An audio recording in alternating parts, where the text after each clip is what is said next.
ரோமர்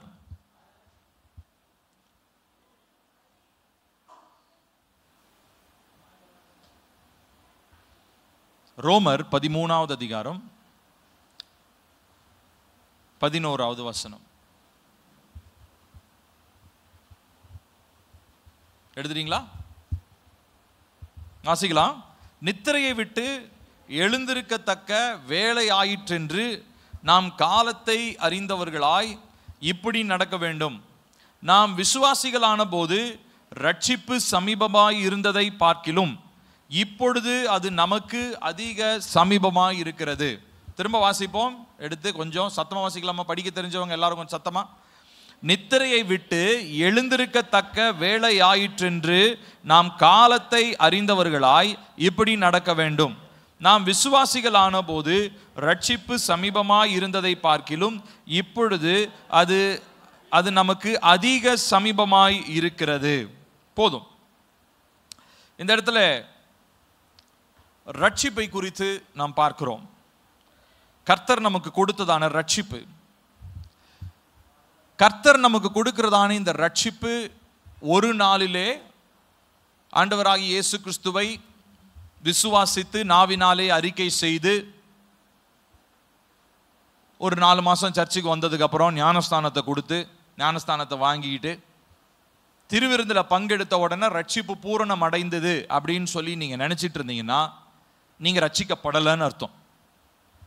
திரும்ப சொல்லுகிறேன், இயேசுவை ஒரு நாள் நம்ப ஆரம்பிச்சு ஞானஸ்தானம் எடுத்து திருவிருந்து எடுக்க ஆரம்பிச்சுட்டா நம்மளுடைய ரட்சிப்பு ஓகே, நமக்கு பரலோகத்திற்கான ஒரு அங்கீகாரம் கிடைச்சிருச்சு அப்படின்னு நீங்க நினைச்சீங்கன்னா ரட்சிப்பு உங்களுக்கு இல்லைன்னு அர்த்தம். ஏன் சொல்லி சொன்னா, ரட்சிப்பு அப்படின்றது அந்த கேள்வியில முதல் கேள்வி அதுதான், ரட்சிக்கப்பட்டிருக்கிறீங்களா? ஸோ நான் இன்னைக்கு இந்த நம்ம இந்த பிரசங்கத்தை கேட்டுட்டீங்கன்னா அப்புறமா அந்த ரட்சிப்பை பற்றி நீங்கள் யோசிப்பீங்க. அதனால தான் ஜெபம் பண்ணிட்டு அந்த கேள்விக்கு நீங்கள் பதில் எழுதுங்க. இப்போ நான் உங்கள்கிட்ட எல்லார்கிட்டையும் நான் கேட்டால் நீங்கள் எல்லாரும் என்ன சொல்லுவீங்க? ரட்சிக்கப்பட்டிருக்கேன், ரட்சிக்கப்பட்டனால தான் சர்ச்சுக்கு வரேன், ரட்சிக்கப்பட்டனால தான் நீங்கள் எனக்கு ஞானஸ்தானம் கொடுத்தீங்க, ரட்சிக்கப்பட்டனால தான் திருவிருந்தில் பங்கெடுக்கிறேன்.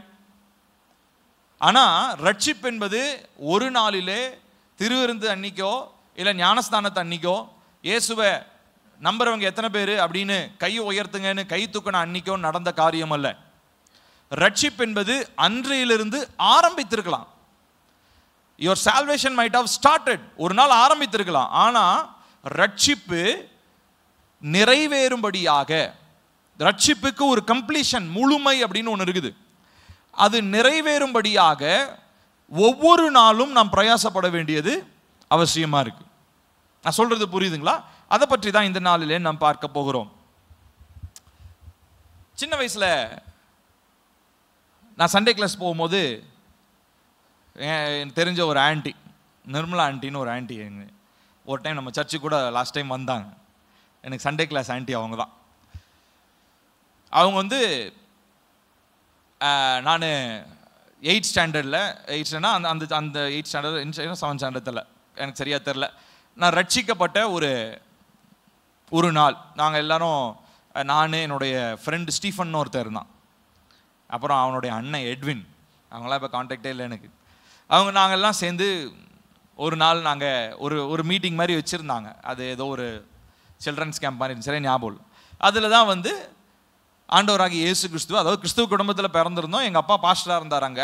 ஆனாலும் நான் ரட்சிப்பின் அனுபவத்தை பெற்றுக்கொள்ள வேண்டியது அவசியமாக தான். அன்றைக்கி தான் ரட்சிக்கப்பட்டோம். அப்போது அன்றைக்கி அந்த ஆண்டி அன்றைக்கி சண்டே கிளாஸில் ஒரு வார்த்தையை சொன்னாங்க, அது இன்னுமே எனக்கு மறக்க முடியாது. என்ன சொன்னாங்கன்னா, ரட்சிக்கப்பட்டுட்டீங்க, ஏசப்பாவை ஏற்றுக்கிட்டீங்க, எல்லாம் ஓகே, பரலோகத்துக்கு போவீங்களா அப்படின்னு சொல்லி கேட்டாங்க. ஆமாம், பரலோகத்துக்கு போவோம் அப்படின்னு சொல்லி நாங்கள்லாம் சொன்னோம். நான், என் ஃப்ரெண்டு, என்னுடைய சேம் ஏஜில் ஸ்டீஃபன் ஒருத்தன், நாங்கள் 2 பேரும் ஆமாம் ஆண்டி நாங்களாம் போவோம், பரலோகத்துக்குலாம் நாங்கள் போவோமே அப்படின்னோம். அப்போ அந்த ஆண்டி சொன்னாங்க, பரலோகத்துக்கு யாரெல்லாம் வருவாங்கன்னு நீங்கள் நினைக்கிறீங்களோ அவங்களாம் பரலோகத்துக்கு வரமாட்டாங்க. யாரெல்லாம் பரலோகத்துக்கே போகிறதுக்கு லாய்க்கு இல்லைன்னு நீங்கள் நினைக்கிறீங்களோ அவங்களாம் பரலோகத்தில் இருப்பாங்க. அப்போ பரலோகத்துக்கு போகிறதுக்கு முன்னாடி உங்கள் மைண்டை நீங்கள் ஆயத்தப்படுத்திக்கோங்க, ஏன்னா பயங்கரமான சர்ப்ரைஸ் காத்துக்கிட்டு இருக்க போகுது அப்படின்னாங்க.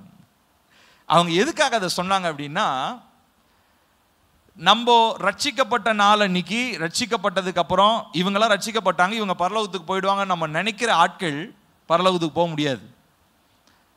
ஒருவேளை ரட்சிப்பினுடைய பிரயாசம் வெளிப்படையா இல்லைனாலும் மறைமுகமா அவங்க கர்த்தருக்காக வாழ்கிற ஒரு வாழ்க்கை வாழ்ற மனுஷன் நிச்சயமா பரலோகத்துக்கு போயிருப்பான். அந்த காரியம் எனக்கு அவ்வளோ புரியல, எல்லாரும் சிரிச்சிட்டு விட்டுட்டோம். ஆனா இந்த வசனங்கள் எல்லாம் படிக்கும் போது எனக்கு அன்னைக்கு அவங்க பேசின ஒரு வார்த்தை ஞாபகத்துக்கு வந்தது. பரலோகத்தை யோசித்து பாருங்க, நீங்க நானே எல்லாம் பரலோகத்துக்கு போகும்போது பில்லி அங்க இல்லைன்னா எப்படி இருக்கும்? அடா பாவி, மேடையில் நின்று பிரசங்கம் பண்ணி உன் பிரசங்கத்தை கேட்டு நான் பரலோகத்துக்கு வந்தேன், ஆனா நீ எங்கடா ஆளை காணமே அப்படின்னு யோசிப்பீங்களா இல்லையா? அந்த மாதிரிதான். ஸோ நம்மளுடைய ரட்சிப்பு ஒரு நாள் 2 நாள் ஞானஸ்தானம் திருவிருந்து இதுல கிடையாது.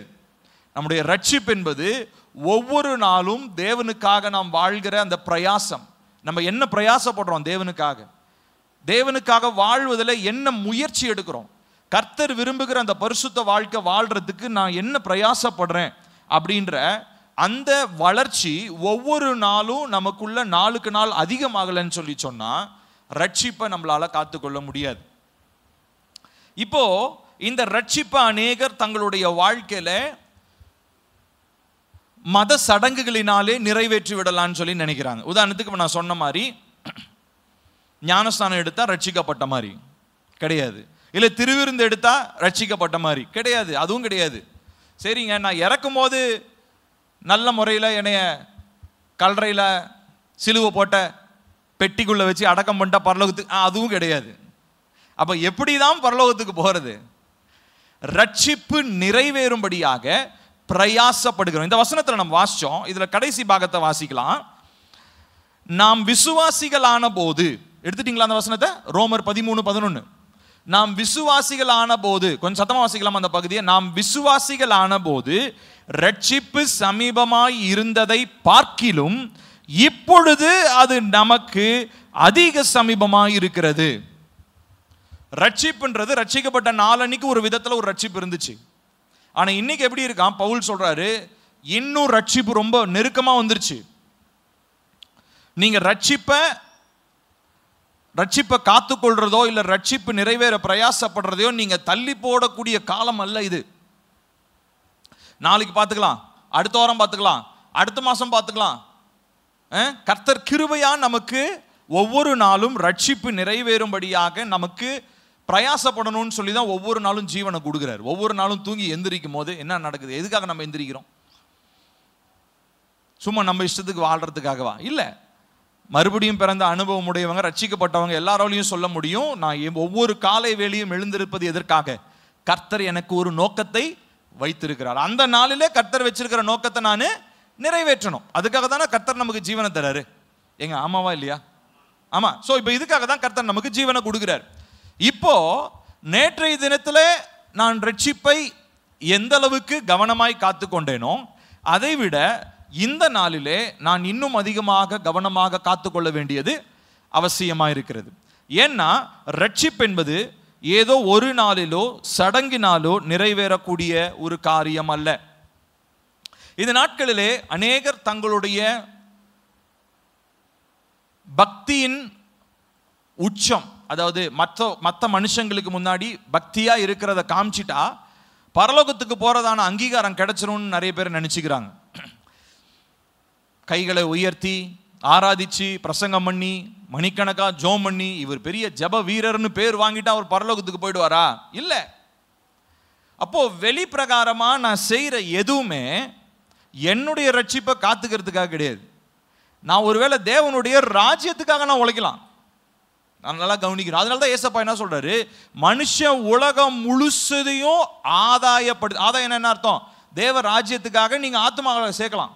இப்ப நான் பண்ற பிரசங்கத்துல நீங்கெல்லாம் ரட்சிக்கப்படலாம், ஆனா நான் என்னுடைய ஆத்மாவை நான் ஒழுங்கா காத்துக்கலன்னு சொல்லி சொன்னா ஏசப்பா என்ன சொல்றாரு, அவனுக்கு லாபம் என்ன? What does it profit him? அவனுக்கு என்ன லாபம்? இங்க உட்கார்ந்து இருக்கிறவங்க எல்லாரும் 50-60 பேர் நீங்க எல்லாரும் ரட்சிக்கப்பட்டு பரலோகத்துக்கு போயிட்டு பிரசங்கம் பண்ண நான் போகலன்னா எனக்கு அது நஷ்டம். இப்போ நான் உங்க முன்னாடி ஒரு பெரிய பாஸ்டரா இருக்கிறனாலேயோ வாரம் ஒரு பிரசங்கம் பண்றாரு, பாட்டு பாடுறாரு, வொர்ஷிப் எடுக்கிறாரு, அப்படி இருக்கிறாரு இப்படி இருக்கிறாருன்னு பெயர் புகழை வாங்கினதுனாலேயோ நான் பரலோகத்துக்கு போக முடியாது. என்னுடைய ரட்சிப்பு அதனால உறுதி அடைவதில்லை. என்னுடைய ரட்சிப்பு எதனால உறுதி அடையுது தெரியுமா?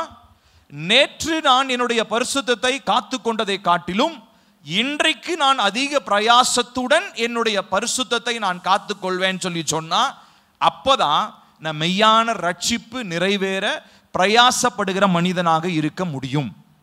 நான் சொல்றது புரியுதுங்களா உங்களுக்கு? ஸோ நேத்து ஏசப்பாக்கு பிரியமில்லாத காரியத்தை ஒருவேளை நம்ம செஞ்சிருந்தோம்னா மனஸ்தாபப்பட்டு செய்ய மாட்டோம்னு சொல்லி மனம் திரும்பணும் இல்லையா? அப்போ நேத்து இருந்ததை காட்டிலும் இன்னைக்கு நான் இன்னும் அதிக ஜாக்கிரதையா நேற்று செஞ்ச அதே விஷயத்தை செய்யாம இருக்கிறதுக்கு என்னுடைய சிந்தைகளை, எண்ணங்களை, யோசனைகளை, வாயை, என்னுடைய கண்ணை, என்னுடைய கைகளை நான் என்ன பண்ணணும்? பரிசுத்தமாக காத்துக்கொள்ள வேண்டியது அவசியமாக இருக்கிறது. இன்னைக்கு நான் ஒரு 2-3 வசனம் தான் உங்களோட பேச போறேன். ஆனால் இந்த வசனத்தில் நான் உங்ககிட்ட நான் சொன்ன உங்களுக்கு நான் கரெக்டாக நான் வந்து 12:35க்கு ஆரம்பித்தேன். நான் சீக்கிரம் முடிச்சிடுறேன். ஏன்னா நிறைய பேசி உங்கள் மண்டைக்குள்ளே எதுவுமே போகாமல் இருக்கிறதுக்கு கொஞ்சம் பேசி அந்த கொஞ்சமும் மண்டைக்குள்ளே போச்சுன்னா ரொம்ப சந்தோஷம் எனக்கு. சரியா? ஸோ அதனால நல்லா கவனிங்க. ஸோ முதல் வசனம் நம்ம வாசித்தோம், ரட்சிப்பின் நாள். அந்த ரட்சிப்பு முதல்ல நீங்க ரட்சிக்கப்பட்ட நாள் அன்னைக்கு விசுவாசியான போது ரட்சிப்பு சமீபமா இருந்ததை பார்க்கிலும் இன்னைக்கு ரட்சிப்பு அதிக சமீபமா இருக்கு. ஏன்னா கர்த்தருடைய கிருபையின் நாட்கள் என்றைக்கு முடிவடைய போகும் என்று சொல்லி யாருக்குமே தெரியாது. ஒருவேளை நீங்களும் நானும் நினைச்சுக்கலாம், கர்த்தரை மேல கிருபையா இருக்கிறார், மிகுந்த கிருபையா இருக்கிறார், ஓகே தான். ஆனா நாளைக்கு உங்களுடைய கிருபையின் நாட்கள் முடியும் என்று சொன்னால் நீங்கள் என்ன செய்ய போகிறீர்கள்? உங்களுடைய முடிவு என்னவாக இருக்கும் என்பதை நீங்கள் சற்று சிந்தித்து பார்க்க வேண்டும். நம்ம எல்லாருமே ரட்சிக்கப்பட்டது உண்மைதான். ஆனால் ரட்சிப்பு நிறைவேற பிரயாசப்படுகிறோமா? அந்த ரட்சிப்பை காத்துக்கொள்வதற்கு நான் எடுக்கக்கூடியதான பிரயாசங்கள் என்ன? You need to work out your salvation. Work அவுட்னா என்ன அர்த்தம் அப்படின்னா எக்ஸசைஸ் பண்றதுன்னு அர்த்தம். ஒரு மனிதன் உடல் அளவில் ஆரோக்கியமா இருக்கிறார் அப்படின்னா வெறுமனே ஒரு சாப்பிட்றது மாத்திரம் இல்லை, அவர் என்ன பண்றாரு? நல்லா உடற்பயிற்சி செய்கிற மனுஷன். அவர் என்ன பண்ணுவார்? வெறுமனே ஆரோக்கியமான உணவு சாப்பிட்றதுனால மாத்திரம் இல்லை, தினந்தோறும் சரீரத்திற்கு தேவையான உடற்பயிற்சி செய்கிறவங்களை பார்த்து நம்ம என்னன்னு சொல்லலாம்? ஆரோக்கியமான மனிதன் அப்படின்னு நம்ம சொல்லலாம். சரீரத்தில் வெறுமனே டயட் இருக்கிறனால ஒரு மனுஷன் ஆரோக்கியமாயிட முடியாது. இல்லை இன்னொரு பக்கம் வெறுமனே எக்ஸசைஸே செஞ்சுக்கிட்டு இருக்கிறனால ஒரு மனுஷன் ஆரோக்கியமாயிட முடியாது. நான் உங்களுக்கு ஏற்கனவே சொன்னேன், நான் எங்கள் பக்கத்தில் தட்டாஞ்சோட்டில் ஜிம்மில் போய் நான் ஜாயின் பண்ணேன் இப்போ ரீசெண்டாக. ஏன்னா இங்கே வாக்கிங் போனால் நாய் துரத்துது, ரொம்ப நாய் பிரச்சனை, தொல்லை தாங்க முடியல. நல்லா வாக்கிங் போகணும் அப்படின்னால அங்கே போனேன். அங்கே போன உடனே அங்கே அந்த பெரிய போஸ்டர்லாம் வச்சுருந்தாங்க, பார்த்துருக்கீங்களா? ஜிம்மில் எல்லாம் இப்படிலாம் முறுக்கிட்டுலாம் இருப்பாங்க பயங்கரமாக. அதை பார்த்துட்டு நான் போய் ஜாயின் பண்ணோன்னே கேட்டார், சார் என்னங்க சார் உங்களுக்கு எப்படி இந்த மாதிரிலாம் ட்ரைனிங் பண்ணணுமா அப்படின்னாரு. நான் ஒரே ஒரு வார்த்தை சொன்னேன், அதுக்கப்புறம் அவர் என்கிட்ட பேசவே இல்லை. அவங்கள பார்த்தா பிராய்லர் கோழி மாதிரி இருக்கு, நான் அந்த மாதிரி ஆகணும்னு ஆசைப்படுறீங்களா அப்படின்னு நான் கேட்டேன்.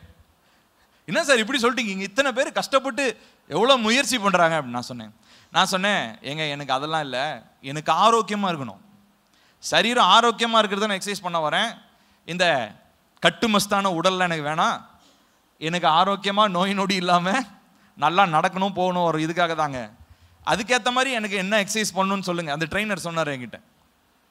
இப்போ பாருங்க, அங்கே பார்த்தீங்கன்னா காலையில் பயங்கர காமெடியாக இருக்கும், ஊன்னு கத்திட்டு எக்ஸசைஸ் பண்ணுவாங்க. எதுக்கு அவ்வளோ கஷ்டப்படணும்? அப்படியே வலிக்கும் உங்களுக்கு. ஒர்க் அவுட் பண்ணுறாங்க. ஒவ்வொரு நாளும் பார்த்தீங்கன்னா ஒவ்வொரு சரீரத்தின் பாகத்துக்கு ஒர்க் அவுட் பண்ணுவாங்க. ஷோல்டர்ஸ் பண்ணுவாங்க, லெக்ஸ் பண்ணுவாங்க, ஆப்ஸ் பண்ணுவாங்க, ஒவ்வொன்றா பண்ணுவானுங்க. அது பார்க்கும்போது ஒரு சில நேரம் கொஞ்சம் காமெடியாக இருக்கும். நீங்கள் ஜிம்மு பார்த்துருந்தீங்கன்னா தெரியும், ரொம்ப காமெடியாக இருக்கும். சரி எதுக்குறா இவ்வளோ கஷ்டப்படுறீங்க அப்படின்ற மாதிரி இருக்கும். ஆனாலும் இப்போ அது முடிச்சுட்டு ஒருத்தர் இருப்பார், காலையில் நான் போகிற டைமுக்கு ஒருத்தர் வருவார். அவர் பார்த்தீங்கன்னா ஒரு எக்ஸசைஸ் பண்ணுவார், அதுக்கப்புறம் சட்டையெல்லாம் கட்டிட்டு கண்ணாடி முன்னாடி நின்று இப்படி பார்ப்பார், திரும்ப போய் எக்ஸசைஸ் பண்ணுவார். அவர் எக்ஸசைஸ் பண்ணுற 5 நிமிஷத்தில் ஏதோ ஒரு பெரிய ஒரு மாற்றம் வந்துடுற மாதிரி ஒவ்வொரு தடவையும் வந்து கண்ணாடி முன்னாடி நின்று பார்ப்பார். எனக்கு வேடிக்கையாக இருக்கும், எனக்கு ரொம்ப சுவாரஸ்யமாக இருக்கும். சே இப்படிலாம் ஆட்கள் இருக்கிறாங்க பாரு அப்படின்ட்டு. ஸோ மனுஷன் என்ன பண்ணுறான்னா அழிந்து போகக்கூடிய இந்த சரீரத்தை இன்னும் அழகுபடுத்தி கொள்ளணும், இன்னும் எல்லாரும் பார்க்கிற விதத்தில் அமைப்பாக இருக்கணுன்றதுக்காக வலியோட வேதனையோட கத்திக்கிட்டு என்னமோலாம் பண்ணிக்கிட்டு எக்ஸசைஸ் பண்ணுறாங்க. எதற்காக? அது பேர் ஒர்க் அவுட்டுன்னுவோம். ஒர்க் அவுட் என்னதுக்காக பண்ணுறோம்? அதனுடைய முடிவில் அவர்களுடைய சரீரம் இவ்விதமான அமைப்பிலே வர வேண்டும் என்பதற்காக. இப்போ இதே மாதிரி தான் ரட்சிப்போம். ரட்சிப்பு இவங்கெல்லாம் பவுல் கூட சொல்றாரு இல்லைங்களா, அழிந்து போகக்கூடிய கிரீடத்திற்காக நான் ஓட்டத்தை ஓடலப்பா, அழியாத ஜீவ கிரீடத்திற்காக நான் என்ன பண்ணிட்டு இருக்கிறேன், என்னுடைய ஓட்டத்தை நான் ஓடுறேன். அப்போ இவங்க எல்லாமே இவ்வளோதான். இப்போ ஒரு 30 வயசுல எக்ஸசைஸ் பண்றாங்களா, ஒரு 60-70 எல்லாம் தோள்கள்லாம் சுருங்கி வயசான தாத்தாங்களாம் மாறிடுவாங்க. அப்போ எதுவும் பண்ண முடியாது. ஆனா இந்த ரட்சிப்பு என்கிற ஒர்க் அவுட் இருக்கு இல்லைங்களா, இதை நான் 120 வயசு வரைக்கும் இருந்தாலும் அந்த கடைசி நிமிஷம் நொடி வரைக்கும் நான் அதை ஒர்க் அவுட் பண்ண வேண்டியது அவசியம். ஏன்னா அது என்னுடைய சரீரத்தை பொறுத்ததல்ல, என்னுடைய தசைகள் நரம்புகள் எலும்புகளை பொறுத்தது அல்ல, என்னுடைய உள்ளான மனிதனை பொறுத்த ஒரு ஒரு ஒரு ஒரு பயிற்சி.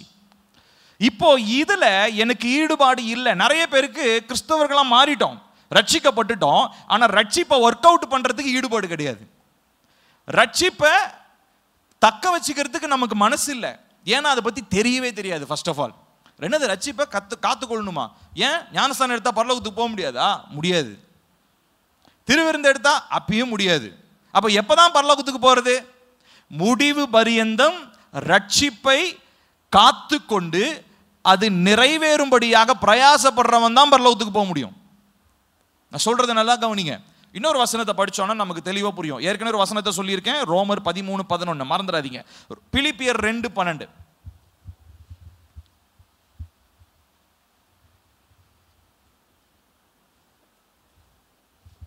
வாசிப்போமா?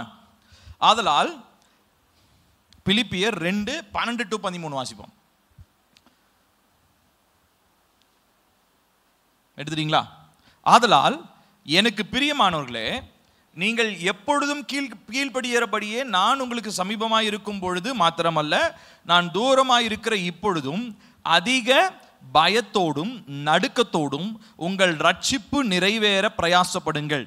ஏனெனில் தேவனே தம்முடைய தயவுள்ள சித்தத்தின்படி விருப்பத்தையும் செய்கையையும் உங்களில் உண்டாக்குகிறவராயிருக்கிறார். இப்ப பவுல் சொல்றாரு, இந்த ரட்சிப்பு நிறைவேறும்படியே பிரயாசம் பண்ணும். ஓகே, ஆனா இதை நீ எப்படி செய்யணும்? உன்னுடைய ஆட்டிடியூட் எப்படி இருக்கணும்? உன்னுடைய மனநிலை எப்படி இருக்கணும்னா பயத்தோடும் நடுக்கத்தோடும். இதுதான் நமக்கு பிடிக்க மாட்டேனுது. எதுக்கு பயப்படணும்? நான் கர்த்தருடைய நியாய தீர்ப்புக்கு தான் நான் பயப்படணும். வேற எதற்காகவும் பயப்பட வேண்டிய அவசியம் இல்லை. வேற எதற்காக பயந்தனாலும் அந்த பயத்தின் மூலமா பிசாசு தான் உட்கார்ந்துட்டு இருப்பான். மற்ற எல்லாத்தை குறித்ததான பயம் பிசாசு தான் கொண்டு வருவான். ஆனா என்னுடைய பயம் எதை குறித்து இருக்கணும் தெரியுமா? கர்த்தருடைய நியாய தீர்ப்பு நாளை குறித்ததான ஒரு பயம். அடுத்து என்ன சொல்றாரு? பயத்தோடும் நடுக்கத்தோடும் உங்கள் ரட்சிப்பு நிறைவேற. கவனிக்கணும், ரட்சிக்கப்பட்டது ஒரு நாள் இல்லை, ரட்சிப்பு நிறைவேறணும். அடுத்து சொல்றாரு, ஆண்டவர் என்ன பண்ணிட்டாரு? இந்த விஷயத்தை நீங்க செய்யறதுக்கு விருப்பத்தையும் செய்கையையும் உங்களில் உண்டாக்குகிறவராக இருக்கிறார். அப்போ இதற்கு நீங்க ஆண்டவர் சமூகத்தில் ஒரு ஹெல்ப் கேட்கணும். உங்களுக்கு உதவி செய்யறதுக்கு 24 மணி நேரமும் இந்த விஷயத்துல உதவி செய்யறதுக்கு கூட யார் இருக்கிறார்? நம்ம கூட பரிசுத்த ஆவியானவர் இருக்கிறார். அவர் நமக்குள்ள என்னத்தை உண்டு பண்றாருங்களா? விருப்பத்தையும் செய்கையும் உண்டு பண்றாரு. முதல் விருப்பம் என்ன விருப்பம் அப்படின்னா, ஏசப்பா என்னுடைய ரட்சிப்பை நான் காத்துக்கொள்றதுக்கு நான் என்ன பண்ணணும்? ரெண்டாவதா செய்கை, என்னுடைய செயல்கள், என்னுடைய வார்த்தை, என்னுடைய சிந்தனை, நான் பார்க்குற விஷயம், நான் போற இடம், இது எல்லாவற்றை குறித்தும் கர்த்தருடைய ஆவியானவர் எனக்குள்ளாக இருந்து ஒரு ஒரு ஒரு ஒரு ஹிண்ட் கொடுத்துக்கிட்டே இருப்பார். பில்லி இங்க போ, இல்லை பில்லி இங்க போகாத, பில்லி இதை பேசு, பில்லி இதை பேசாத, பில்லி இதை பாரு, பில்லி இதை பார்க்காத. இப்படி எனக்கு வித்தியாசத்தை சொல்லி கொடுக்கிறவர் மாத்திரம் இல்லை, என்னிடத்துல அவர் உண்டாக்கின அந்த ரட்சிப்பு இருக்கு இல்லைங்களா? நான் முதல் நாள் ரட்சிக்கப்பட்டேன், நான் சொன்னேன் இல்லைங்களா, சண்டே கிளாஸ் நாள் அன்னைக்கு ஏசப்பாக்க என் வாழ்க்கையை ஒப்பு கொடுத்தேன். அந்த நாளில் பெற்றுக்கொண்ட ரட்சிப்பு இல்லை, இன்னைக்கு வரைக்கும் அந்த ரட்சிப்பை காத்து கொள்றதுக்கு நான் என்னென்ன செய்யணுமோ அது வேண்டிய எல்லா பலனையும் கர்த்தருடைய ஆவியானவர் எனக்கு தர உண்மை உள்ளவரா இருக்கிறார். ஹல்லேலூயா. இதை நீங்க புரிஞ்சுக்கணும். சோ அப்ப பரிசுத்த ஆவியானவர் எதுக்காக உங்களுக்குள்ள கொடுக்கப்பட்டிருக்கிறாரு? உங்களுடைய ரட்சிப்பு நிறைவேறும்படியாக உங்களுக்குள்ள என்னத்தை உண்டாக்குறாருங்களா? விருப்பத்தையும் செய்கையையும் அவர் உண்டாக்குகிறவராக இருக்கிறார். இப்ப இதை நீங்க புரிஞ்சுக்கிட்டீங்கன்னா, அதுக்கு மேல இருக்கிற பகுதியில் நம்ம வாசிச்சோம், உங்களுடைய ரட்சிப்பு நிறைவேற பயத்துடனும் நடுக்கத்துடனும் ஜாக்கிரதையாயிருங்கள் எச்சரிக்கிறார் பவுல். ரொம்ப ஜாக்கிரதைப்பா, ஏன்னா இந்த கடைசி நாட்கள்ல ரட்சிப்பை இழந்து போறது ரொம்ப ஈஸி. நீங்க இப்படின்னு சொடக்கு போடுறதுக்குள்ள ரட்சிப்பை நீங்க என்ன பண்ண முடியும்? இழந்து போக முடியும். சொல்லுவாங்க இல்லைங்களா, தம்பி கெட்ட பேர் வாங்கிறது ரொம்ப ஈஸி, நல்ல பேர் வாங்கிறது ரொம்ப ரொம்ப கஷ்டம். இதே தான், ரட்சிப்பை நீங்க காத்துக்கிறது ரொம்ப கஷ்டம், ஆனா ரட்சிப்பை இழக்கிறது ஒரு நொடி கூட தேவையில்லை. அவ்வளோ சீக்கிரம் நீங்க ரட்சிப்பை இழந்துட முடியும். அப்போ நிறைய பேர் இப்படி சொல்லுவாங்க, ஒன்ஸ் சேவ்ட் ஆல்வேஸ் சேவ்ட். ஒரு தாட்டி நீ ரட்சிக்கப்பட்டினா எப்பயுமே நீ ரட்சிக்கப்பட்டவன் தானே. உன்னுடைய நற்கிரியைகளை பொறுத்தா உன்னுடைய ரட்சிப்பு இருக்குது. இந்த கிரேஸ் காஸ்பல், ஹைப்பர் கிரேஸ், கிருபை உபதேசம், செழிப்பு உபதேசம் பேசுறவங்களாம் இப்படி சொல்லுவாங்க. என்ன அப்படின்னா, ரட்சிக்கப்பட்டு உன்னுடைய கிரியையை பொறுத்து தான் நீ பரலோகத்துக்கு போவ அப்படின்னா அப்போ அது ரட்சிப்பே இல்லைப்பா, அது ஏசப்பா கொடுத்த ரட்சிப்பு இல்லை அப்படின்னு சொல்லுவாங்க. கேட்கறதுக்கு நல்லா தான் இருக்கு இல்லையா, ரொம்ப ஜாலியாக இருக்கும் கேட்கறதுக்கு. சே, இப்போ இதை தெரியாமல் போயிட்டோமே. இந்த மாதிரி பிரசங்கத்தெல்லாம் நிறைய பேர் இப்போ நம்ம சேலத்துலேயும் அந்த மாதிரி ஒரு சில சபைகள்லாம் எழும்பி இருக்காங்க. கர்த்தர் அவங்கள தொடணும், அவங்கள ரட்சிக்கணும். சரி, அவங்க சொல்றதெல்லாம் ஓகேவா இருக்கட்டும், லாஜிக்கலா பேசுற மாதிரி இருக்கட்டும். ஆனா ஏசப்பா ஏன் இவ்வளோ வசனங்கள் நம்ம கண்ணு முன்னாடி காமிக்கணும்? முடிவு பரியந்த நிலைச்சிருக்கணும்ன்ற அவசியத்தை ஏசப்பா ஏன் சொல்லணும்? ரட்சிப்பு நிறைவேற பிரயாசப்படு அப்படின்னு ஏன் சொல்லணும்? ரட்சிப்பு நிறைவேறணும்னா ஒன்றும் இல்லைப்பா, ரட்சிக்கப்பட்டு ஞானசானம் எடுத்து திருவிருந்து எடுத்து சும்மா சர்ச்சில் போய் உட்காந்துக்கிட்டு இருந்தா போதும், எல்லாமே ஆட்டோமேட்டிக்காக நடந்துரும்னு சொல்லியிருக்கலாம் இல்லையா?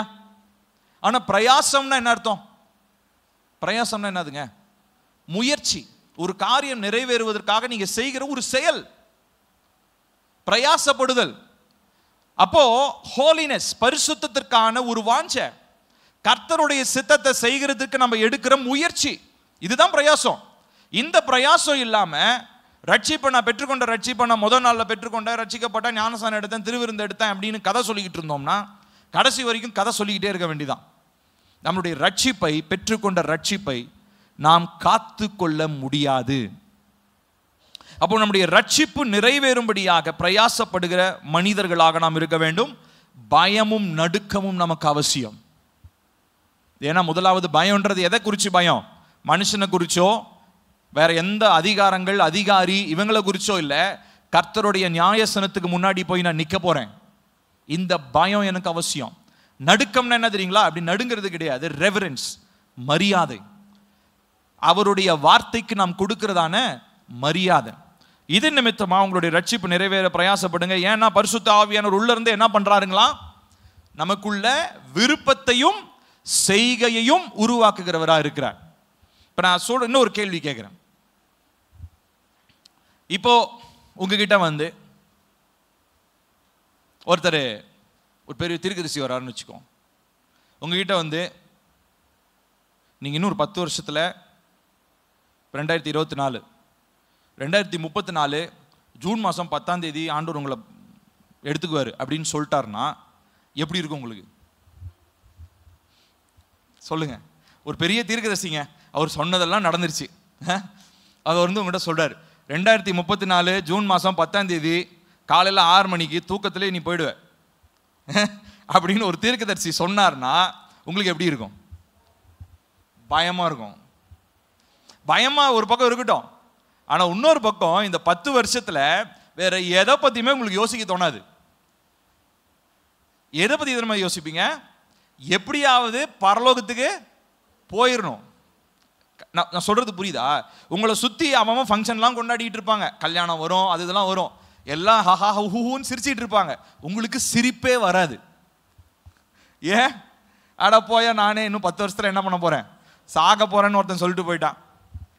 நீ என்ன வேணா பண்ணிக்கோ, டான்ஸ் ஆடிக்கோ, கல்யாணம் பண்ணிக்கோ, என்ன வேணா பண்ணி, எனக்கு அதை பத்தி நான் என்ன பண்ணணும்? இப்போ 10 வருஷம் தான் எனக்கு டைம்.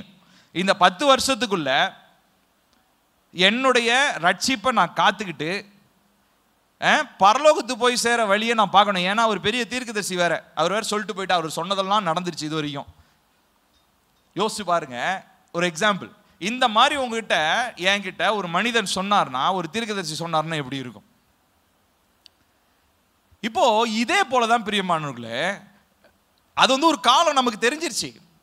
ஆனா காலம் தெரியாததுனால நம்ம என்ன பண்ணிட்டு இருக்கிறோம்? ரட்சிப்பினுடைய பிரயாசத்தை தள்ளி போட்டுக்கிட்டு இருக்கிறோம். ரட்சிப்புக்காக பிரயாசப்படுறத நம்ம என்ன பண்றோம்? நாளைக்கு பார்த்துக்கலாம், இவங்க கிட்ட போய் ஒப்புரவாகுன்னு ஆவியானவர் சொல்லுவார். இல்ல இவங்க கிட்ட பழகாதன்னு ஆண்டவர் சொல்லுவார். ஆனா நம்ம மனசு என்ன தெரியுமா சொல்லும்? ஒரு மாசம் என்ன பண்ணலாம், பழகி அவங்க கிட்ட கொஞ்சம் இந்த விஷயம்லாம் செஞ்சுட்டு நம்ம அப்புறமா அவங்க கிட்ட வேணான்னு சொல்லிடலாம். இல்ல போய் மன்னிப்பு கேளுன்னு ஆவியானவர் மனசுக்குள்ள உணர்த்தினார்னா, இல்ல ஆண்டவரே கொஞ்ச நாள், அந்த கொஞ்ச நாளுக்குள்ளேயே நம்ம போய் சேர்ந்துட்டோம்னா எங்க போய் சேர்றது? நரகத்துக்கு தான் போறது. யோசித்து பாருங்க. நம்ம ரட்சிப்பு நிறைவேறும்படியாக இருக்கிற பிரயாசம் இருக்கு இல்லைங்களா, அந்த பிரயாசம் எது வரைக்கும் கரெக்டா இருக்கும்னா, நம்மளுடைய மரண நாளோ கர்த்தருடைய வருகை நாளோ தெரியாத வரைக்கும் தான் உங்களுக்கு அப்படியே ஜாலியா ஆவுன்னு விளையாண்டுக்கிட்டு ஓடிக்கிட்டு வந்துக்கிட்டு சிரிச்சிட்டு இருக்கலாம். ஆனா உங்களுடைய முடிவின் நாள் தெரிஞ்சிருச்சு அப்படின்னா, நீங்க அடுத்த நொடியே முட்டி போட்டு இங்க இருந்து ஜபத்திலேயே தான் இருப்பீங்க. 24 மணி நேரம் ஒரே ஜபம் தான். தூக்கம் வராது, சாப்பாடு வராது. 10 வருஷம் ஆனா என்ன, 15 வருஷம் ஆனா என்ன, அது வரைக்கும் ஜப. ஏன்? எப்படியாவது ஏசப்பா பரலோகத்துக்கு நான் வந்துடணும். யோசிச்சு பாருங்களேன். இந்த மாதிரி தான். அதனாலதான் ஏசப்பா என்ன சொல்லல, அவர் திரும்ப அவருடைய வருகைனால யாரும் சொல்லல, யார்கிட்டையும் சொல்லல. ஒருவேளை சொல்லியிருந்தாருன்னா என்ன பண்ணுவோம்? நம்ம எல்லாரும் ஜாலியாக நம்ம இஷ்டத்துக்கு இது பண்ணிட்டு இருப்போம். ஜூன் மாதம் 2ஆம் தேதி காலையில் 6 மணிக்கு ஏசப்பா வராருன்னு வச்சுக்கோங்களேன், 5:45 வரைக்கும் நம்ம என்ன பண்ணுவோம்? நம்ம இஷ்டத்துக்கு ஓடுவோம். கடைசி ஒரு 1/4 மணி நேரம் போவோம். நம்ம போதும், நம்மளுடைய எல்லா பாவங்களையும் அறிக்கை செஞ்சு மண்டிட்டு பாஸ்டர் எல்லாரும் ரெடி பண்ணி, பாஸ்டர் நம்ம பாவத்தை அறிக்கை செய்ய போகிறேன், ஞானஸ்தானத்தை கொடுங்க, எனக்கு திருவிருந்து கொடுங்கன்னு அடுத்த 15 நிமிஷத்தில் எல்லாத்தையும் ரெடி பண்ணி 6 மணிக்கு அவர் வருகையில் போயிடலாம். எவ்வளோ சூப்பராக இருந்திருக்கும்ல? எவ்வளோ நம்ம எவ்வளோ மோசமானவங்க, தந்திரசாலிங்கன்னு தேவனுக்கு நல்லா தெரியும். அதனால தான் என்ன பண்ணிட்டார், நான் அதெல்லாம் சொல்ல மாட்டேன், நான் எப்படி வருவேன்னு சொல்லிட்டாரு. நான் திருடன் வருகிற விதமாக நான் வருவேன் அப்படின்ட்டாரு. அவருடைய வருகை அப்படிதான் இருக்க போகுது, திடீரென்று எதிர்பாராத வேலையில. அப்போ இந்த ரட்சிப்புக்காக நீங்க படுகிற பிரயாசம் என்ன பிரியமானவர்களே? நான் இந்த நாள்ல அதுதான் உங்ககிட்ட நான் கேட்கிறேன். What are you doing? What are you doing to keep your salvation? உங்களுடைய பிரயாசம் என்ன? ஏன் சொல்லி சொன்னா, நான் சொன்ன மாதிரி உங்களுக்கு வாழ போகிறதான காலம் இவ்வளவுதான் தெரிஞ்சா நீங்க வேற எதையுமே பொருட்படுத்த மாட்டீங்க. நான் சொன்னேன் இல்லைங்களா, உங்க வீட்டில் வேற எந்த விசேஷம் வந்தாலும் உங்களுக்கு பெருசாவே அது தோணாது. ஏன்? நான் இந்த நாளில் இந்த 10 வருஷத்துக்குள்ள நான் மறிக்க போறேன், என்னுடைய ரட்சிப்பை காத்துக்கிறதே எவ்வளோ பெரிய விஷயம், நீ வந்து இங்க வந்து ஃபங்க்ஷன் கொண்டாடிக்கிட்டு இருக்கிறீங்க, நமக்கு எரிச்சலா வரும். அதில் நம்ம ஈடுபாடோட நம்ம எந்த ஒரு விஷயத்தையும் செய்யவே முடியாது. ஆனா இந்த பயத்தோடும் நடுக்கத்தோடுன்னு சொல்றோம் பார்த்தீங்களா, ஆக்சுவலி அது அப்படிதான் இருக்கணும். உங்களுக்கு ஒரு பக்கம் உலகத்தினுடைய காரியங்கள், சந்தோஷங்கள், அதெல்லாம் நல்லது தான். நான் உங்களுக்கு சந்தோஷமா ஒரு விசேஷத்துக்கு போறது, ஒரு பண்டிகையை கொண்டாடுறது, அதெல்லாம் தப்பு கிடையாது, நல்லது தான். ஆனா எப்பயுமே இந்த பயமும் நடுக்கமும், என்ன நடுக்கம் என்ன பயம், ரட்சிப்பு நிறைவேற நான் எடுக்கிற பிரயாசம் என்ன என்கிறதான யோசனை என்னுடைய சிந்தையை நித்தமும் நிரப்பி இருக்க வேண்டும்.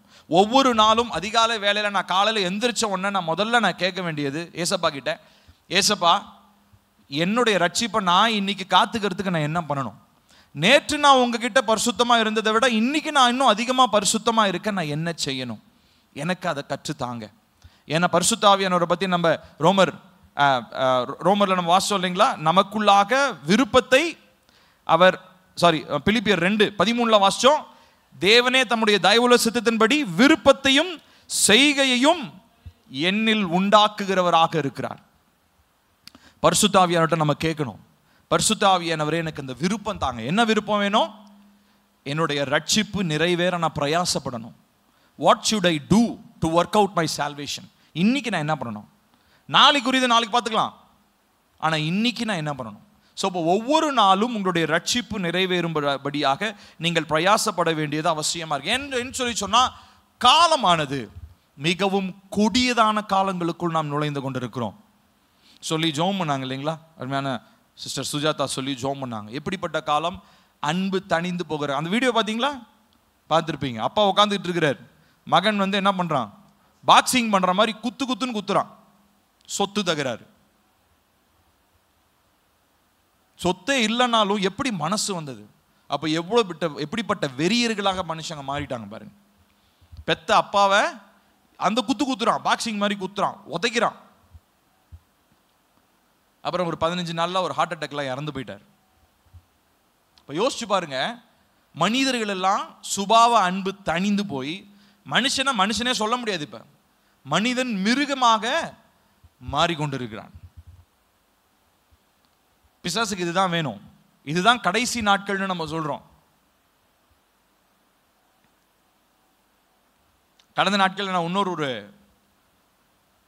ஒரு காரியத்தை சம்பவத்தை நான் பார்த்தேன். நம்ம ஊர்லேயும் அந்த ஒரு கிரேஸ் வந்துருச்சு. என்ன அப்படின்னா, இந்த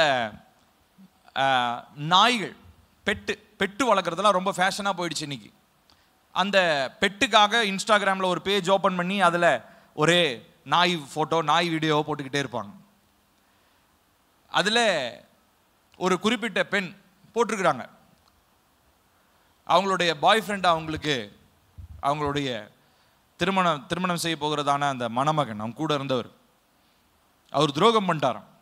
அதனால இந்த அம்மா நைட்டாக கத்தி எடுத்து அந்த பாய் ஃப்ரெண்டை நைட்டு குத்திட்டு சந்தோஷமாக அந்த வீட்டில் தான் இருக்கிறாங்க. காலையில் போலீஸ் வந்து இதெல்லாம் பண்ணோன்னே அவங்க நாயோட அவங்க ஜாலியாக வெளியில் வராங்க. அவங்க வெளியில் வந்து சொன்ன ஒரு வார்த்தை, இந்த நாய் எனக்கு துரோகம் செய்யவில்லை, இந்த நாயை நான் நேசிக்கிறேன், ஆனால் என்னுடைய பாய் ஃப்ரெண்ட் எனக்கு துரோகம் செஞ்சிட்டான், அதனால் அவனை நான் குத்தி கொன்னுட்டேன். மனுஷங்களை யாருமே நம்பவே முடியாது. நாய் எவ்வளோ நன்றி உள்ளதுன்னு சொல்லி அந்த அம்மா போலீஸ் அரெஸ்ட் பண்ணி வெளியே வராங்க, நாயை பற்றி பேசிக்கிட்டு இருக்கு. பிசாசுனுடைய தந்திரம் பாருங்களேன். மனுஷனுக்கு தான் உயிர் இருக்கு, மனுஷனுக்கு தான் ஆத்மா இருக்குது, நாய்க்கெல்லாம் ஆத்மா கிடையாது. நாய் செத்தா மண்ணா போயிடும். இப்போ கல்ச்சர் எப்படி தெரியுமா மாறிடுச்சு? லைஃப் ஸ்டைல் என்ன தெரியுமா ஆயிடுச்சு? மனுஷனுக்கு மரியாதை கிடையாது, மிருகங்களுக்கு மரியாதை அதிகமாயிடுச்சு. அன்னைக்கு நானும் டேனிலாம் பார்த்துட்டு இருந்தோம். டேனி சொன்னான், மாமா இந்த அமெரிக்காவில் பிறக்கிற நாய்ங்களாம் கொடுத்து வச்ச நாய்ங்க மாமா, நமக்கு கூட அவ்வளோ கவனிப்பு கிடைக்க மாட்டேன்து. அந்த நாய்ங்களுக்கு அப்படியே ஒரு சாப்பாடு, அப்படி ஒரு பராமரிப்பு, பல்லுலாம் விலைக்கு விடுறாங்க நாய்க்கு. ஆமாம், நாய்க்கு பல்லு விலைக்கு விடுறாங்க, நாய்க்கு 3 வேளை சாப்பாடு இருக்குது, நாய்க்கு ட்ரெஸ் இருக்குது, என்னென்னலாம் வந்துருச்சு இன்னைக்கு.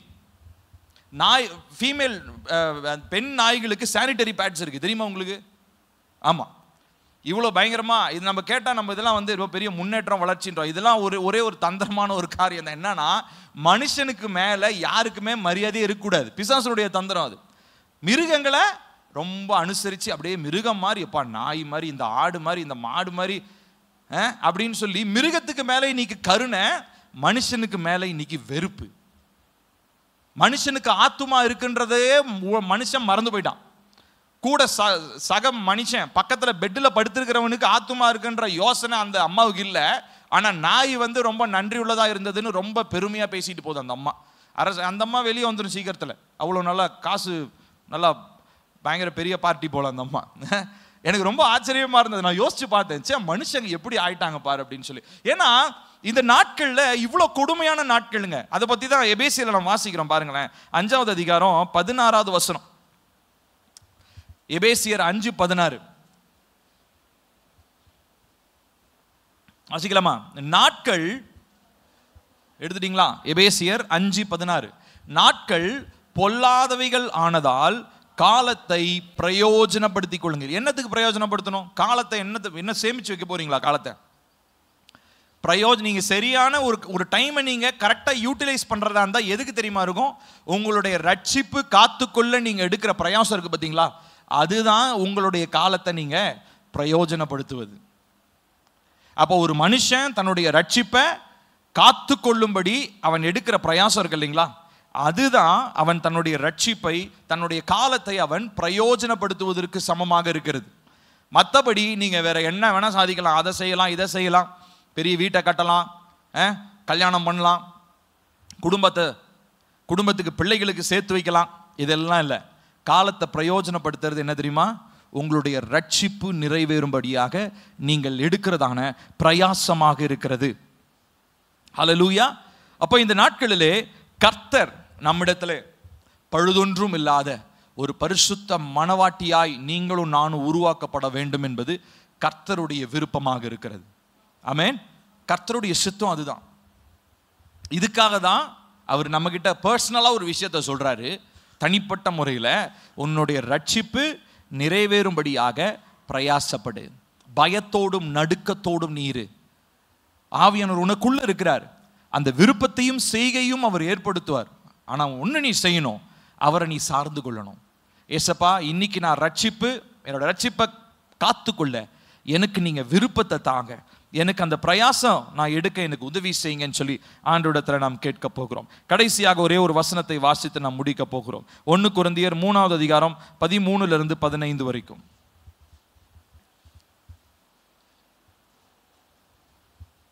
1 கொரிந்தியர் 3 13 to 15 வாசிக்கலாமா?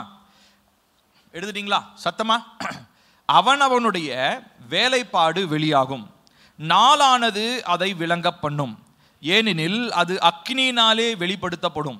அவனவனுடைய வேலைப்பாடு எத்தன்மை உள்ளதென்று அக்கினியானது பரிசோதிக்கும். அதன் மேல் ஒருவன் கட்டினது நிலைத்தால் அவன் கூலியை பெறுவான். ஒருவன் கட்டினது வெந்து போனால் அவன் நஷ்டமடைவான். அவனோ ரட்சிக்கப்படுவான், அதுவும் அக்கினியில் அகப்பட்டு தப்பினது போல் இருக்கும். இப்போ இந்த ரட்சிப்பை காத்துக்கொண்டு அதுக்கு மேல நான் செய்யற கிரியை மட்டும்தான் கர்த்தருடைய பார்வையில நற்கிரியைகளாக பார்க்கப்படுகிறது.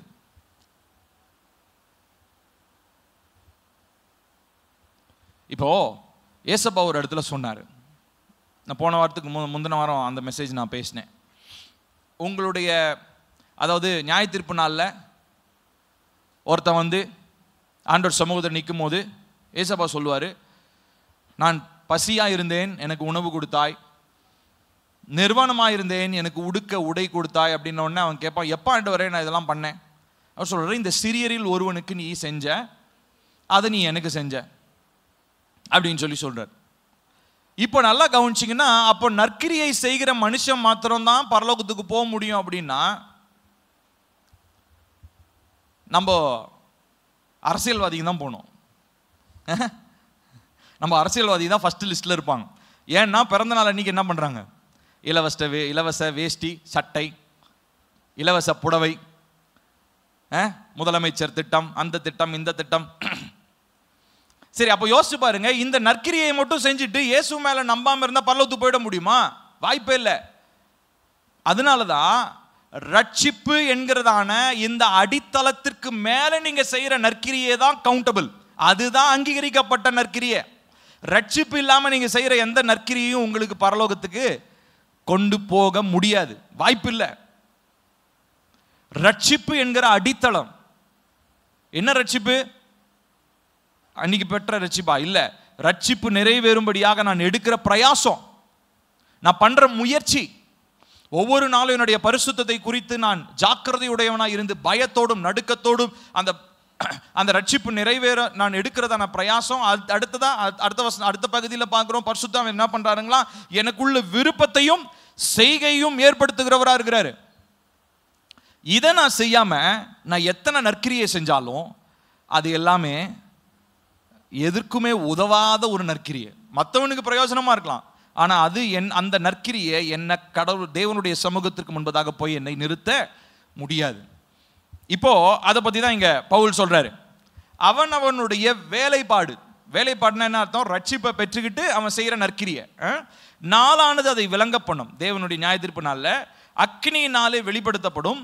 அவனுடைய வேலைப்பாடு எத்தன்மை உள்ளது என்று அக்கினியானது பரிசோதிக்கும். அதன் மேல் ஒருவன் கட்டினது நிலைத்தால், அதன் மேல் என்ன அர்த்தம்? ரட்சிப்பின் மேல் கட்டப்பட்டதான நற்கிரியை. அவன் கூலியை பெறுவான். ஒருவன் கட்டினது வெந்து போனால் அவன் நஷ்டமடைவான், அவனோ ரட்சிக்கப்படுவான். இப்போ புரியுதுங்களா? அந்த அவனோ ரட்சிக்கப்படுவான்றதெல்லாம் உங்களுக்கு அது கிளாரிட்டி வரும். ஏன்னா ரட்சிப்புன்றது அவனுக்கு கேரண்டி. ஆனால் ரட்சிக்கப்பட்டதுக்கு அப்புறம் அவன் செஞ்ச நற்கிரியே இருக்கு இல்லைங்களா, அதுதான் அவனுடைய வேலைப்பாடாக பரலோகத்திலே பார்க்கப்படுகிறது. அப்போ ரெண்டு காரியம் செய்யணும்.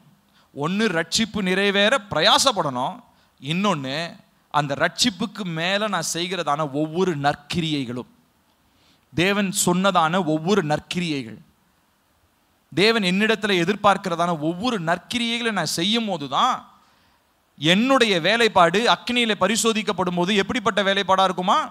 அக்கினினாலே பொன்னினாலும், அதாவது நல்ல காஸ்ட்லியான, பேதுரு இன்னொரு இடத்துல இதே மாதிரி ஒரு வசனத்தை சொல்லுவார். அவர் என்ன சொல்லுவார்னா, ஒருத்தன் நல்ல காஸ்ட்லியான கல், இந்த மாதிரி ஸ்ட்ராங்கான ஐட்டம் வச்சு வீடு கட்டினானா நெருப்பு வரும்போது அது ஒன்றாகாது. ஆனால் ஒருத்தன் வைக்கோலை வச்சு வீடு கட்டியிருந்தானா நெருப்புனால புடமிடப்படும் போது வைக்கோல் என்ன ஆகிடும்? எரிஞ்சு போயிடும்.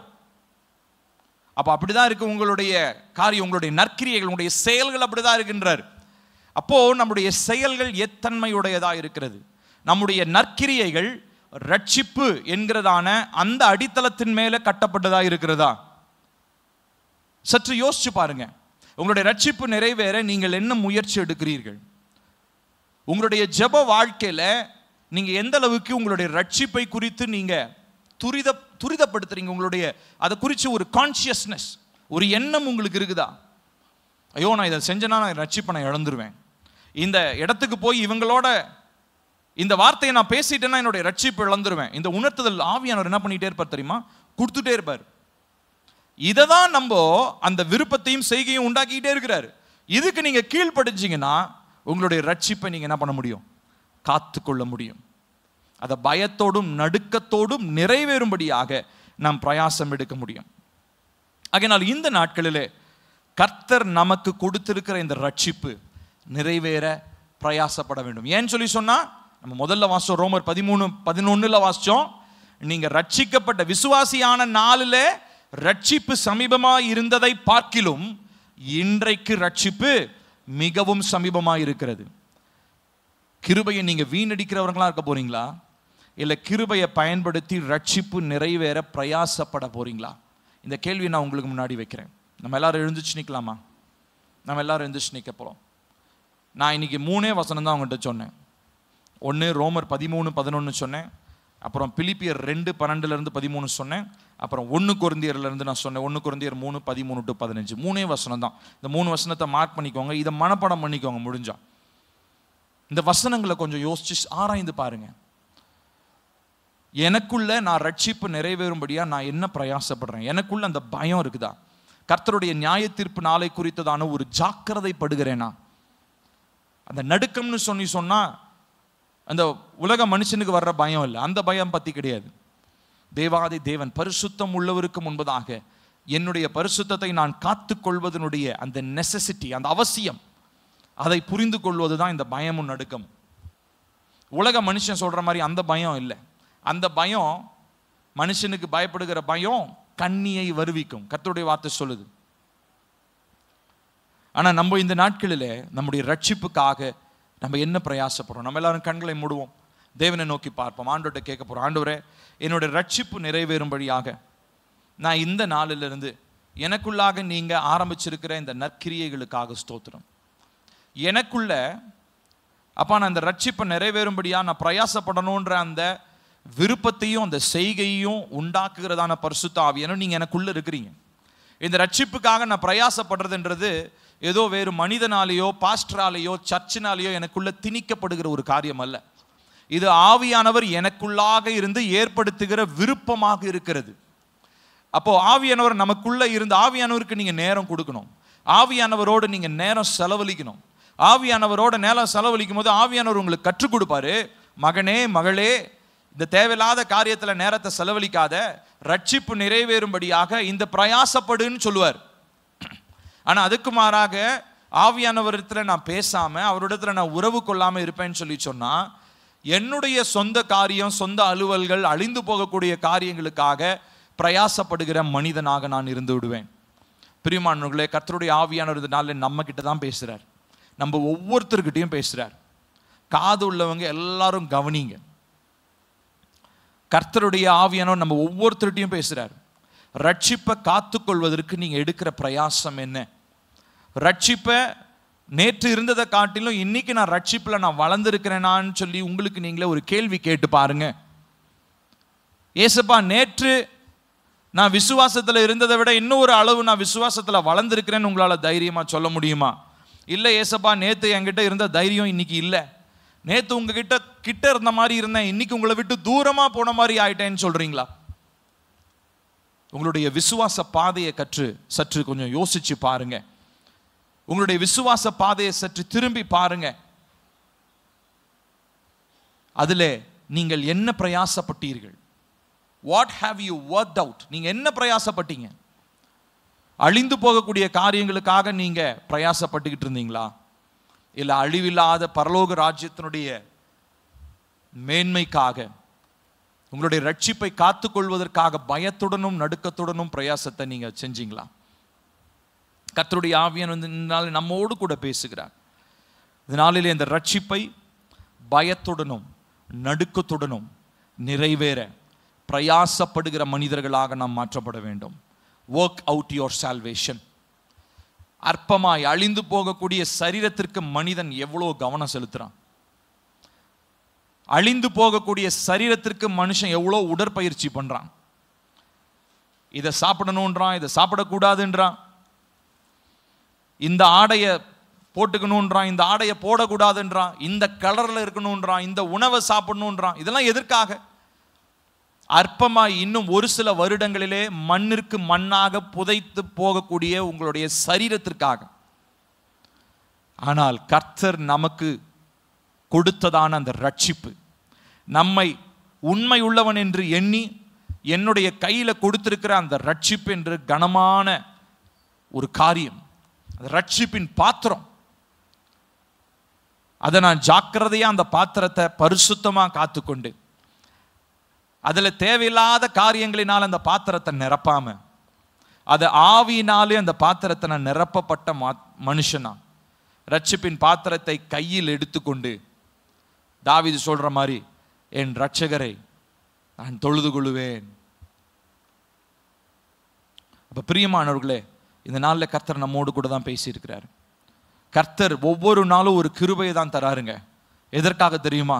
நீங்க பெற்றுக்கொண்ட ரட்சிப்பை நிறைவேறும்படியாக பிரயாசப்படுறதுக்காக தான் ஒவ்வொரு புதிய நாளும் உங்களுக்கு கொடுக்கப்படுகிறது. யோசிச்சு பாருங்க, உங்களுடைய மரண நாள் உங்களுக்கு தெரியும் என்று சொன்னால் எத்தனை துரிதமாய் நீங்கள் ரட்சிப்புக்காக நீங்க பிரயாசப்படுவீங்க. ஆனா நமக்கு எதுவுமே தெரியாததுனால கர்த்தருடைய கிருபையை இந்த நாட்களில் வீணடித்து கொண்டிருக்கிறோமா, இல்ல ரட்சிப்பு நிறைவேற பிரயாசப்படுகிறோமா? கர்த்தருடைய ஆவியானவர் நம்ம ஒவ்வொருத்தர்ட்டையும் பேசுறார். இனி காலம் செல்லாது, காலத்தை நம்ம பிரயோஜனப்படுத்திக் கொள்ள வேண்டும். காலம் பொல்லாதவைகளாக இருக்கிறது. மனுஷனுடைய சுபாவ அன்பு தணிகிறது. மனிதனை நேசிப்பதை விட மனிதன் மிருகங்களை நேசிக்கிற காலங்கள் மாறி வந்துவிட்டது. கொடுமையான காலங்களுக்குள் இருக்கிறோம். சக மனிதனிடத்திலே அன்பு இல்லை இன்னைக்கு. ஆனாலும் கர்த்தர் நம்மளை இந்த மாதிரி இருளான நேரங்களில் தான் நம்மளை வெளிச்சமா வச்சிருக்கிறார். God has called you to be a beacon of light. கர்த்தர் உங்களையும் என்னையும் ஒரு ஒளியாக இருளுக்கு மத்தியில் வச்சிருக்கிறார். இந்த மாதிரி உலகம் இருக்கும், இருள நிறைஞ்சிருக்கும், காரிருள் முழுசும் மூடி இருக்கும். ஆனால் இந்த ஆண்டில் கர்த்தர் நமக்கு சொன்னார், உன் மேலே என்னுடைய மகிமை உதிக்கும்.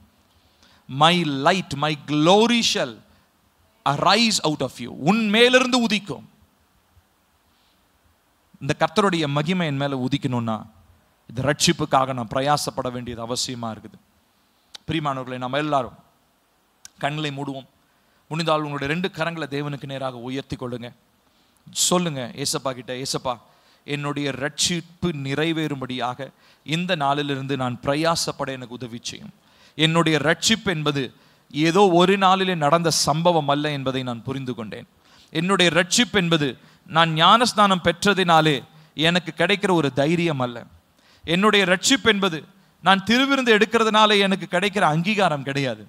என்னுடைய ரட்சிப்பு என்பது என்னுடைய இருதயத்தில் பயத்துடனும் நடுக்கத்துடனும் கர்த்தருடைய அந்த கிருபையை காத்துக்கொண்டு, கர்த்தருடைய கிருபையின்படி வாழ்ந்து, பரிசுத்த வாழ்க்கை வாழ்ந்து, கர்த்தருடைய சித்தத்தை செய்கிற, கர்த்தருடைய விருப்பத்தை செய்வதுதான். அதற்காக தான் எனக்கு ரட்சிப்பை கொடுத்துருக்கிறீங்க. உங்களுடைய நோக்கத்தை நிறைவேற்றுவதற்காக தான் அந்த ரட்சிப்பை கொடுத்துருக்கிறீங்க. ஒவ்வொரு நாள் காலையும் நான் எழுந்திருக்கிறதே அதற்காக தான். அப்பா, உங்க சித்தத்தை செய்ய தான் நான் எழுந்திருக்கிறேன். ஒவ்வொரு கால வேளையும் என்னை நீங்க தட்டி எழுப்புறதே அதற்காக தான் அப்பா.